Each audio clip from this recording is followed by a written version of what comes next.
Have you ever walked into someone's home and felt instantly at peace?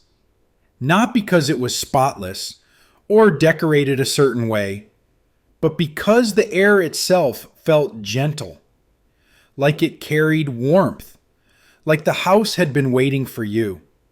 If you've ever wondered how to create that kind of atmosphere, not just clean but comforting, this video is for you. Today, I want to share 10 simple but powerful secrets older women have passed down through generations. These aren't things you'll find on a cleaning product label. They're quiet rituals, the kind that make a house smell like a memory, not a store aisle. And more importantly, they're habits that don't just freshen your home. They help you feel more connected to it. Let me tell you a little story. My grandmother, Margaret, used to live in a small house with creaky floors and mismatched curtains. It wasn't fancy, but the moment you walked through her front door, it always smelled like something soft. Cinnamon, vanilla, fresh laundry, love. And she never used store-bought sprays. Every morning, she'd open the window by the kitchen sink, even in winter. She simmered orange peels on the stove. She kept a little bowl of baking soda under the bathroom cabinet. Nothing loud, nothing expensive, just small acts of care, repeated gently every day. And I remember asking her once, "Grandma, how do you always make the house smell so good?" She smiled and said, "I don't. I just make it feel lived in with love." That answer has stayed with me. And today, I'd like to share that kind of quiet magic with you. Let's begin with the very first secret. Part 1. Open the windows each morning to welcome fresh air into your home. The very first thing I do each morning, before the kettle even starts to boil, is crack open a window. Just a little. Sometimes it's the kitchen, sometimes the bedroom. Just enough to let the air shift. And I can't tell you how much difference that makes. You see, the air inside our homes gets stale quicker than we realize. Even if everything looks tidy, the scent of last night's dinner, the dog's bed in the corner, the soft trace of closed-up stillness, it all lingers. Over time, it builds up quietly until your home starts to feel just a little heavier, a little duller. And the funny thing is, we often try to fix that with sprays or candles, but all we're really doing is layering perfume over a room that just needs to breathe. I remember once, years ago, visiting a friend who had lived alone for a long time. Her house was spotless, not a thing out of place, but it felt closed in, like the air hadn't moved in weeks. She told me, "I don't open windows anymore. It's too much fuss." And I understood, but I gently asked her to try just 5 minutes the next morning. The next time I visited, her whole living room felt different, lighter, like the house had exhaled. Opening a window, even just a crack, isn't just for air. It's a small act of care. For your space, for yourself. There's something about feeling that hint of morning breeze, hearing the birds, letting the outside world brush gently against your life inside. It reminds you that the world is still moving, and so are you. And if the air is cold, put on a sweater. If it's warm, let it flow in. It's not about comfort in the moment. It's about giving your home a fresh start each day. Because the truth is, peace begins in the air we breathe, and no artificial scent can replace the feeling of honest living air. As I like to say, we don't open windows just to freshen rooms. We do it to invite life back in. Now, once that fresh air has done its gentle work, we turn our attention to something just as quiet and just as powerful. Let's talk about a little old-fashioned miracle in a bottle: vinegar. Part 2. White vinegar, the old secret that still works wonders. If there's one bottle I've trusted more than any name brand cleaner over the years, it's plain white vinegar. It doesn't look fancy, it doesn't smell pretty, but it works. And it works honestly. I remember my mother keeping a glass bottle under the sink, no label, just a bit of tape that said "kitchen helper." That was vinegar. She used it for everything: wiping the stove, freshening the fridge, even mopping the floors. And at the time, I didn't think much of it. But now, all these years later, I realize how wise she was. When I mix half vinegar with half water in a simple spray bottle, I'm not just cleaning, I'm keeping my home safe without harsh chemicals. I spritz it on the kitchen counters after cooking. I wipe down the bathroom sink. Sometimes, if the air feels heavy after frying food, I spray a little into the air. The sharp smell fades quickly, usually within 15 minutes, and when it goes, it takes the unwanted odors with it. It's not about masking, it's about removing, gently but thoroughly. And here's something that always surprises people. If you leave a small bowl of vinegar out overnight in a musty room, it'll quietly pull the odor right out of the air. No noise, no fuss. Just quiet work, the way older women have always done things. I once had a neighbor who laughed and said, "Your house smells like pickles, the first time I used vinegar around her." I smiled and said, "Give it 10 minutes and then tell me how it feels." She came back half an hour later and said, "Okay, it smells like peace." That's what vinegar does. It doesn't impress at first, but it shows up. It does the job. And it keeps your home real. We don't choose tools for how they look. We choose them for how they make us feel when the work is done. So next time something feels off in your home, before you reach for something floral and artificial, try vinegar. It's old, yes, but that's exactly why it works. And speaking of places that quietly collect scent, let's turn to something many of us forget far too often: the soft, cozy fabrics around us. Part 3. Wash the invisible fabrics where time leaves its scent. There are things in our homes that quietly hold on to scent. Not the kind we notice right away, but the kind that builds slowly, wrapping itself into the soft corners of daily life. Curtains that haven't been touched in months.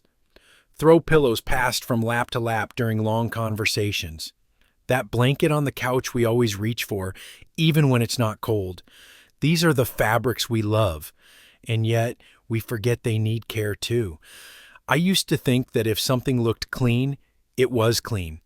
But smells don't always leave stains, they just settle in. I remember the first time I washed our living room curtains. They didn't look dirty, but once they were clean, the entire room felt different, lighter, like I'd opened a window that had been stuck shut. Now, every season, 4 times a year, I do what I call a fabric refresh. I wash the pillow covers, the couch blankets, even the slip covers when I can manage it. If something's too big or too delicate, I take it to the cleaner. It's not always easy, but it always feels worth it. And here's a little extra tip. In the rinse cycle, I add a splash of vinegar or just a hint of lavender water. Nothing too strong, just enough to lift what's old without layering something fake over it. Because the truth is, these fabrics don't just hold on to smells, they hold on to memories. Good ones and not so good ones. Giving them a gentle cleanse is like turning the page in a story you've been living. We don't wash these things just for cleanliness. We wash them to make space for new air, new energy, and new peace. So if you're wondering why your home feels a little heavy, look to the fabrics that blend into the background. They might be whispering, asking for a breath of fresh life. And now that the soft places are tended to, let's move on to something less cozy. But just as important, your trash can. Yes, even that humble bin has something to say. Part 4. Clean the trash can weekly. It's more than just the outside.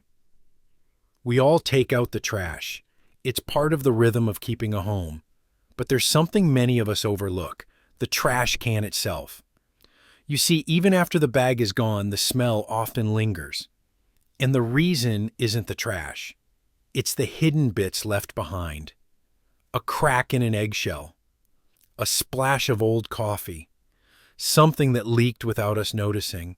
It settles at the bottom, seeps into the corners, and over time turns into that faint, sour scent we can never quite get rid of. Years ago, I used to wonder why my kitchen still smelled off, even after I'd cleaned everything else. It wasn't until I lifted the bag and saw the bottom of the bin, stained, sticky, and neglected, that I realized where the problem really was. From that day on, I made a habit of washing the can every Sunday. Nothing complicated, just a bit of dish soap, a splash of vinegar, and a rinse in the tub or outside with the hose. If it has a lid, I clean under that too. It takes 5 minutes, but the difference it makes lasts all week. Some people like to put a dryer sheet at the bottom or a sprinkle of baking soda, and that helps too. But the real trick is in not letting grime build up in the first place. Because no matter how clean your counters are, if the trash can is quietly festering, the whole space starts to feel not quite right. We don't clean just what people see, we clean what we live with. And that's the kind of care that truly matters. It's easy to ignore the trash can. But I've learned that even the places we least enjoy tending to deserve our attention. And when we care for the hidden things, our whole home feels more honest. Now, let's turn from the corners of the kitchen to the heart of it and talk about how the air itself can be transformed with nothing more than a stovetop and a memory. Part 5. Simmer scent from the kitchen. Let the air feel like a warm hug. There's a kind of magic that comes not from candles or sprays, but from the gentle steam of a simmering pot on the stove. It's something my mother used to do on rainy days or quiet Sunday afternoons. She'd toss a few orange peels into a pot, add a cinnamon stick, maybe a splash of vanilla, and just let it sit on low heat. Within minutes, the whole house smelled like peace, like someone was baking love into the walls. I never forgot that. Simmering isn't new. It's not fancy. But it works in a way no store-bought scent ever could. When you choose what goes into that pot, lemon in the spring, cloves in the fall, you're not just freshening the air, you're setting a tone. You're telling your home and yourself that this space matters, and it doesn't have to be complicated. Sometimes I just use apple slices and a dash of nutmeg, or rosemary and lavender when I want something soft and clean. If I'm busy, I use a slow cooker instead of the stove. Same gentle result, less to watch. The beauty of it is, it's not just about the smell, it's the feeling, the memories it pulls forward, the quiet comfort it brings. When guests come over and pause to say, "Your home smells amazing," and I smile because I know it's not just about scent. It's about atmosphere, warmth, thoughtfulness. We don't create these scents to impress anyone. We create them to remind ourselves, this is our haven and we deserve to feel held. So the next time the house feels heavy or empty, don't reach for the aerosol. Reach for a pot and a memory. Let the air hug you back. And now that we've filled the air with something sweet, let's turn our focus downward to what's right beneath our feet. Let's talk about the carpets that carry more than just footprints. Part 6. Clean carpets regularly, where dust hides from sight. Carpets are tricky. They're soft, warm, comforting, and quietly, they collect life. Every step we take, every crumb that drops, every breeze that floats through the window leaves a little something behind. Over time, even the cleanest looking carpet becomes a scrapbook of the everyday. But unlike spills on the counter or smudges on a window, you can't always see the buildup. You only start to feel it. A stale heaviness, a room that smells just a little off, and you can't quite say why. I remember thinking once, I vacuum every week. Isn't that enough? But the truth is, vacuuming only reaches the surface. It's the deep down dust, pet dander, old food particles, even bits of skin. Yes, skin that hold on to odor.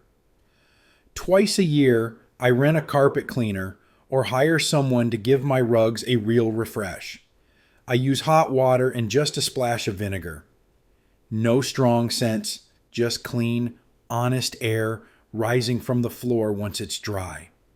And the difference? It's like the house has taken a long, deep breath. If buying a machine feels like too much, borrow one or share with a neighbor. If the rugs are small enough, take them outside and beat the dust out the old-fashioned way. There's something satisfying in seeing that cloud rise and disappear. It's not just about how the room looks, it's how it feels underfoot and inside your chest.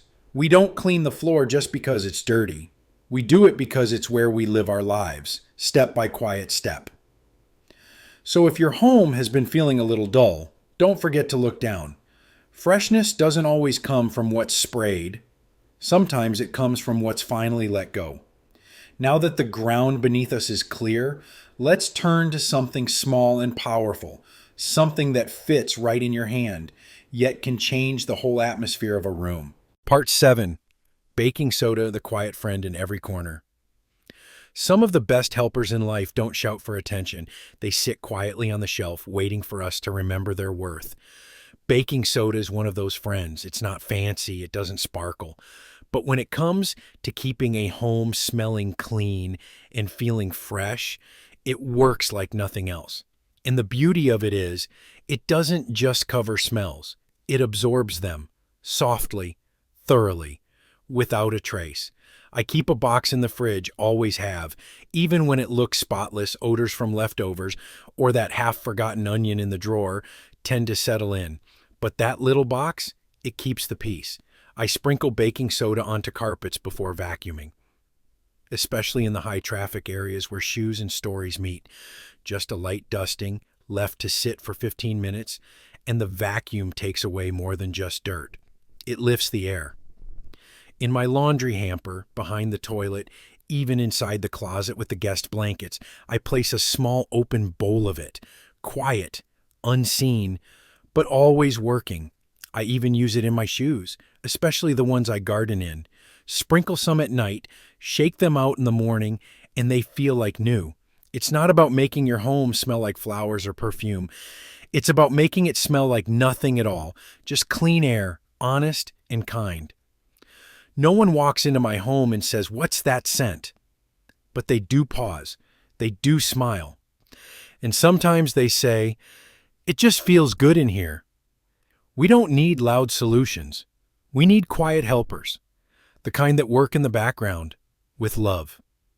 So if your home feels clean but carries something heavy in the air, try letting baking soda do what it's always done best. Quietly make room for comfort. And speaking of things we often overlook, let's talk next about the hidden places. The ones that carry smells not because they're messy, but because we forget they're even there. Part 8. Clean the hidden zones, the true source of lingering smells. It's easy to wipe the counter, scrub the sink, sweep the floor, the places we see every day. But I've learned over time that some of the most stubborn smells come not from what's visible, but from what's quietly forgotten. The little corners, the tucked away spaces, the parts of our homes that don't complain until the air starts to change and we wonder why. Behind the toilet, just that space where the mop never quite reaches. Under the fridge, where dust, crumbs, and maybe a grape from last Thanksgiving have settled into silence. The dishwasher filter, the sink drains, even the washing machine, especially if you have a front loader. These are the places that hold on to moisture, food particles, and time, and with them, odors we didn't know we were living with. Every month, I make it a little ritual. Nothing fancy, just a reminder on the calendar. I pull out the fridge, vacuum behind it, wipe it down with warm water and vinegar. In the bathroom, I bend low and reach behind the bowl because I know no one else will, and that's okay.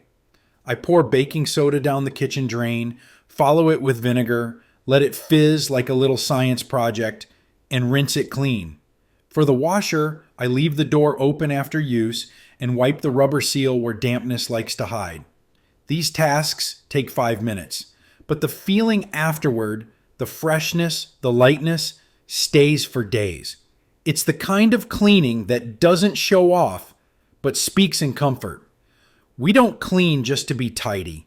We clean to feel at ease, in places even no one else will ever see.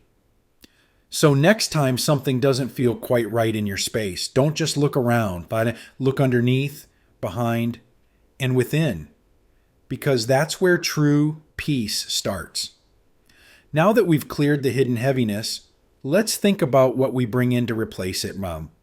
Soft scents, not loud sprays. Whispers, not perfume. Part 9. Use natural, subtle scents. Fragrance should whisper, not shout. There's a difference between a home that smells lovely and one that overwhelms. You've likely felt it, walking into a space where the air freshener hits you like a wave, too sweet, too strong, too much. And instead of feeling comforted, you feel smothered. That's why, over the years, I've come to believe something simple. Fragrance should whisper, not shout. In my home, I choose gentle touches, a drop of lavender essential oil in the mop water, so the floors leave behind a softness you only notice when you stop. A cotton ball dabbed with cedar or vanilla, tucked behind the curtain. One candle, lit for just an hour before bed, enough to signal that the day is winding down. Not to impress, but to soothe. The most meaningful scents are the ones tied to memory. Fresh lemons in a bowl by the sink, cinnamon warming the air on a chilly afternoon, the crispness of clean laundry, sun-dried if we're lucky. These aren't manufactured smells. They're lived in, real, and quiet. Strong artificial sprays might mask what's there, but they never bring peace.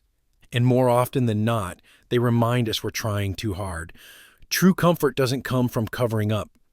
It comes from creating gently. We don't scent our homes to be noticed. We do it so they feel like us, quietly, deeply, and without explanation. So the next time you reach for a bottle that promises fresh linen or spring breeze, pause. Ask yourself what scent reminds you of peace, and then find a way to let that memory drift softly into your space. Now, let's talk about how to make that peace last. Not just for special occasions, but through the rhythm of every ordinary day. Part 10. Create a daily rhythm so your home stays fresh without last-minute rescues. Written in the soft, seasoned voice of a wise elder sharing from the heart. I used to scramble whenever guests were coming. Open windows. Spray the room. Light a candle. Hope no one noticed the trash or the scent of last night's dinner still clinging to the air. But that rush, that frantic feeling that never brought peace. It was like putting on perfume without bathing first. I've learned something better.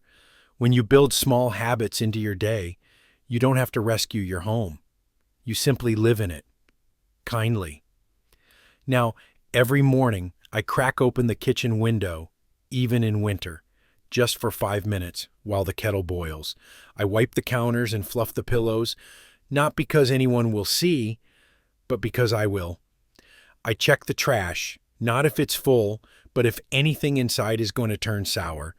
I sprinkle a little baking soda in the hamper, and when I make tea in the afternoon, sometimes I toss a few orange peels and cloves into a pot of simmering water, letting the house breathe in something warm. At night, before I turn off the lights, I make sure the sink is empty. I light one soft-scented candle for a quiet hour of reflection, and then I go to bed knowing the home has been tended to. Not perfectly, but presently. We don't build routines to impress others. We build them to care for the place that shelters our soul. These moments are gentle, almost invisible, but over time, they become a kind of scent memory, not just for the house, but for you. No panic, no cover-ups, just peace that grows, one small act at a time. And now, before we end, let's gather all we've learned and take a quiet moment to reflect on what truly makes a home smell like love. So here we are, dear friend. 10 gentle, time-worn habits that older women like us have carried through the years, not out of duty, but out of love. A love for the quiet comfort of a home that smells like safety, like cinnamon on a rainy day, like fresh air through curtains, like everything is my finally kai. at peace. We didn't talk about fancy tools or expensive sprays, just real actions, real care. From washing a forgotten curtain to simmering orange peels on a Tuesday afternoon, these are not chores. They're small gifts we give ourselves, reminders that this space, this home, holds the story of who we are. I hope something in today's video spoke to your heart, that maybe you found a new idea to try, or simply remembered an old one you've always loved, because you already hold so much wisdom. You've known all along that a good home isn't just clean, it breathes with your rhythm, and it smells like your presence. We don't create a fresh home to impress others. We do it to remind ourselves, maybe we're still here, still caring, still creating peace. If this brought you a little warmth or sparked a memory, would you leave a comment below? Maybe share what scent reminds you of home. I'd love to read it, yeah, truly. And if you want more soft stories and useful reflections like this, click that subscribe button. It's how we stay connected. Until next time, take care of yourself and let your home take care of you.